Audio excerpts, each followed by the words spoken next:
Emilio Aguinaldo Biography. Hi everyone and welcome to our channel where we bring you the biographies of the most influential people in history. Today we are going to do the biography of Emilio Aguinaldo, who was the first president of the Philippines from 1899 to 1901.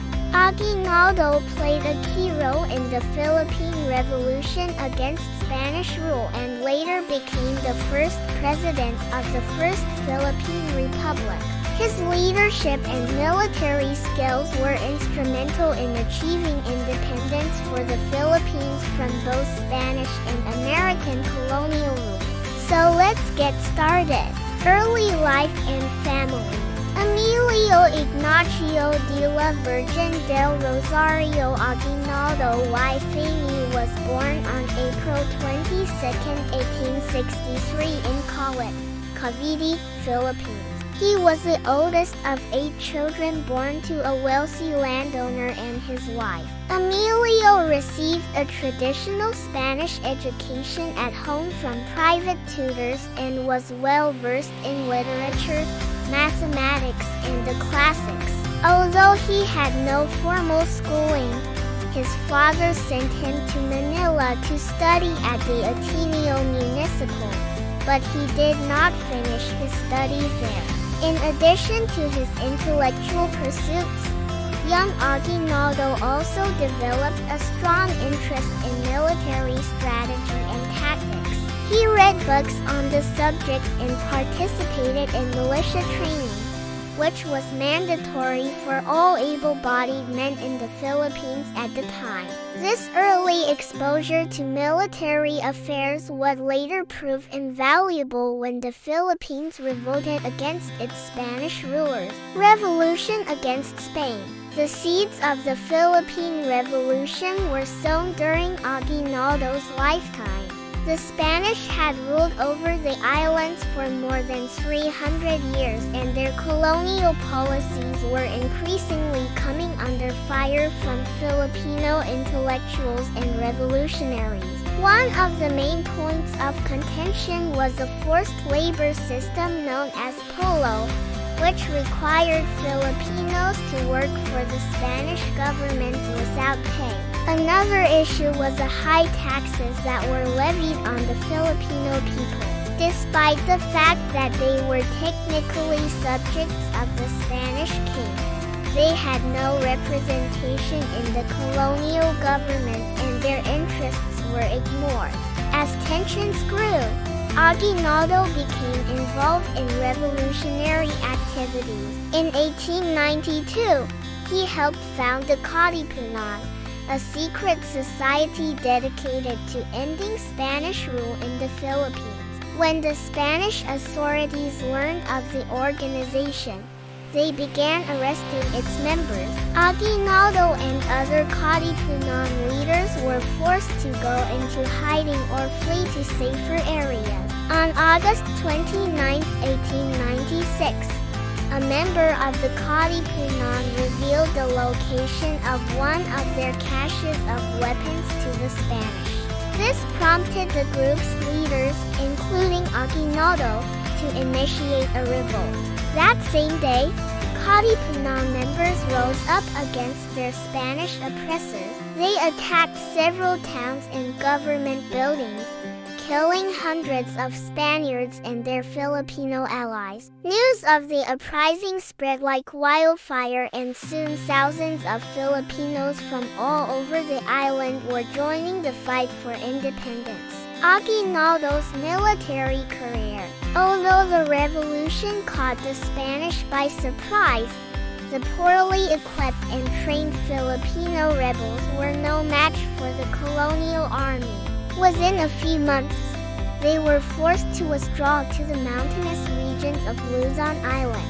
There, under Aguinaldo's leadership, they regrouped and launched a series of guerrilla attacks that kept the Spanish on the defensive. These hit-and-run tactics proved effective and demoralized the Spanish forces. It also gave Aguinaldo's troops time to gain experience and improve their military skills. Despite their successes against the Spanish, the Filipino revolutionaries faced a new challenge in February 1897 when an armistice was signed between the two sides. The terms of the truce allowed the Spanish to retain control of Manila and other major cities, but it also gave Aguinaldo and his men safe passage to the neighboring island of Borneo. However, while in exile, Aguinaldo did not abandon his fight for independence. He spent his time in Borneo recruiting and training new soldiers and planning future attacks against the Spanish. In 1898, when the Spanish-American War broke out, Aguinaldo saw an opportunity to renew the fight for Filipino independence. He and his men returned to the Philippines and joined the Americans in their campaign against the Spanish. Together, they captured several key cities, including Manila. With the help of the U.S. military, Aguinaldo was able to declare the Philippines independent once again, and in January 1899, he took the oath of office as the country's first president. First president of the Philippines.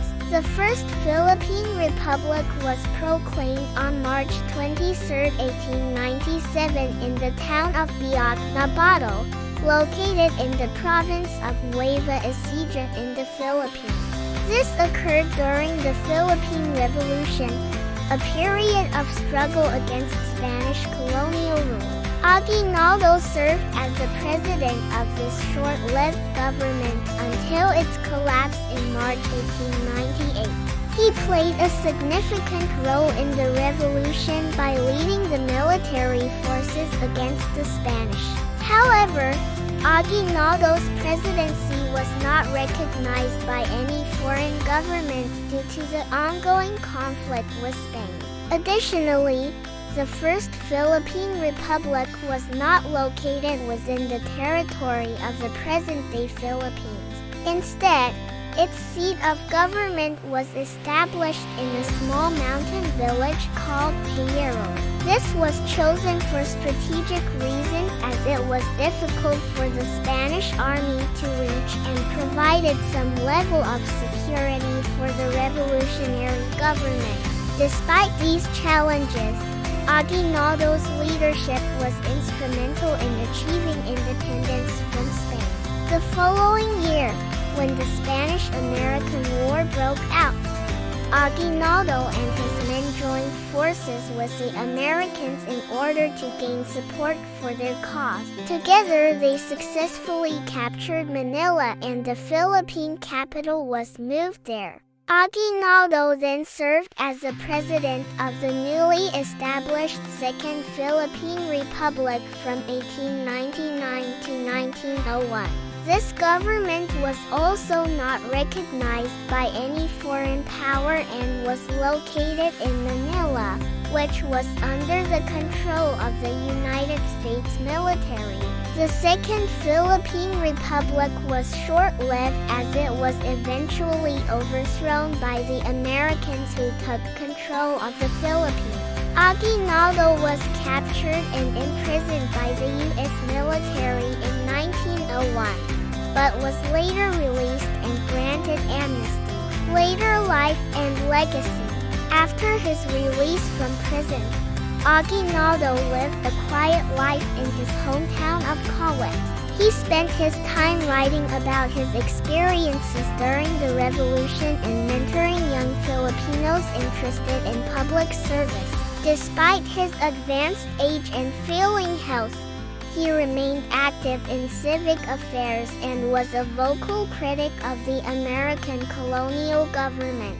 In his later years, Aguinaldo became increasingly disillusioned with the direction of the country.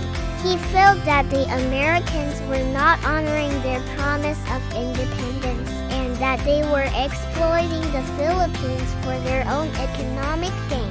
This led him to support the establishment of the Philippine Communist Party in 1930, hoping that a strong opposition party would force the Americans to grant independence. However, when World War II broke out in 1939, Aguinaldo realized that the Japanese occupation would be even worse than American rule. So he once again took up arms, this time against the Japanese. As the leader of the Second Philippine Republic, he led a guerrilla army that harassed the Japanese troops and provided intelligence to the Allied forces. After the war, Aguinaldo returned to civilian life and continued his work as a writer and public speaker. He died on April 6, 1964 at the age of 101, leaving behind a legacy of courage, determination, and patriotism. Fun facts. Number 1. Aguinaldo was a wealthy landowner before entering politics. He inherited a large estate from his father, which he used to fund his revolutionary activities. Number 2. Aguinaldo was a prolific writer and published several books on his experiences during the Philippine Revolution. Number 3. Aguinaldo was a Mason. He was initiated into Freemasonry in 1881 and was a member of the Lodge Solidaridad. Number 4. Aguinaldo was fluent in several languages, including Spanish, English, French, and German. Number 5. Aguinaldo was a teetotaler and never smoked or drank alcohol. He was also a devout Roman Catholic and attended church regularly. Number 6. Aguinaldo was a strict disciplinarian and expected his soldiers to follow orders without question. He was also known for his bravery and his ability to inspire others. Number 7. Aguinaldo was captured by the Americans in 1901 and imprisoned for 2 years. He was later released and granted amnesty. Number 8. Aguinaldo lived to be 101 years old. He died on April 6, 1964. Conclusion. Emilio Aguinaldo was a key figure in the Philippine Revolution and the first president of the Philippines. His leadership and military skills were instrumental in achieving independence from the Spanish and establishing the First Philippine Republic. Although his presidency was short-lived, Aguinaldo's contributions to the fight for freedom and democracy in the Philippines are still celebrated today. He is remembered as a national hero and his legacy continues to inspire generations of Filipinos. If you enjoyed learning about Emilio Aguinaldo, be sure to check out our other videos on influential world leaders. Thanks for watching and see you next time.